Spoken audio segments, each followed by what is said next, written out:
History isn't always written by brilliant strategists. Quite often, it's written by absolute idiots. We like to think major events turn on grand speeches or military genius. But sometimes, empires crumble because someone got drunk or lost their dog. Today, we're looking at 5 moments where human miscalculation, utter stubbornness, and absurd bad luck led to disasters so ridiculous you'd swear they were comedy. In October 1925, tensions between Greece and Bulgaria were already running high. Following World War I, the border near the town of Demir Kapia was heavily fortified, with nervous sentries watching each other day and night. It was a powder keg waiting for a spark, and that spark was a runaway dog. A Greek soldier posted along the border lost control of his dog, which ran straight across the boundary line into Bulgarian territory. The soldier ran after his pet, but as he crossed the line, a Bulgarian sentry shot and killed him. The Greek army didn't just demand an apology. They launched a full-scale invasion.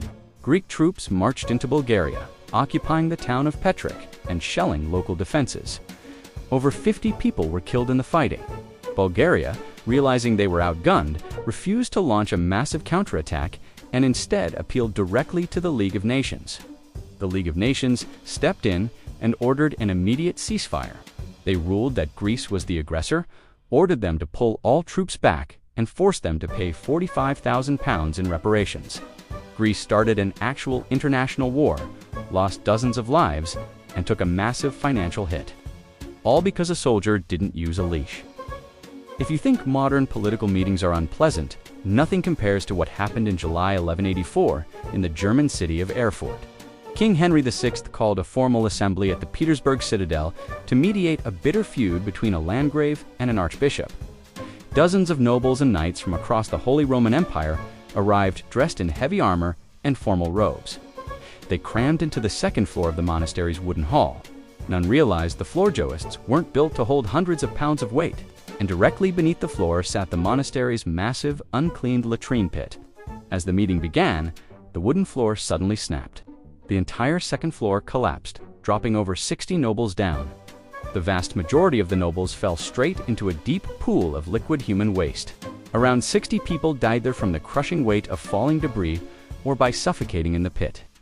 King Henry VI only survived because he was sitting in a stone window alcove and managed to hang on to the iron bars.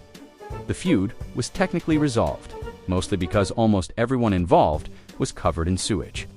In September 1788, the Austrian army, about 100,000 strong, marched toward Karansibs to search for the Ottoman military. The army was made up of soldiers speaking many languages, which made communication difficult at the best of times. On the night of September 17th, communication broke down entirely. A vanguard of cavalrymen crossed a river to scout for Ottoman forces. Instead of finding the enemy, they found local merchants willing to sell them barrels of schnapps. The scouts started drinking.